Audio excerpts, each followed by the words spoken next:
In this video, we are going to see how to use the MCC view in Shirofune. As you can see here, this client has a lot of accounts linked up.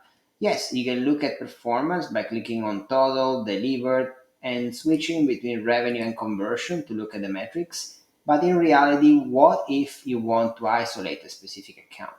In that case, what you're going to do is click here, search for account, type a piece of the name of the account that you want to look at, and now you can start segmenting the account any way you want. In this case, if we click on per budget, you will see that this specific client does not have a budget group setup. They are essentially running everything as a business total.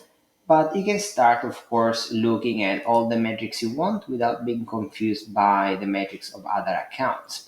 So navigating this view is extremely easy, also because the moment you're done looking at this account, you can just remove the search on the top and start looking at the other accounts that you would want to analyze.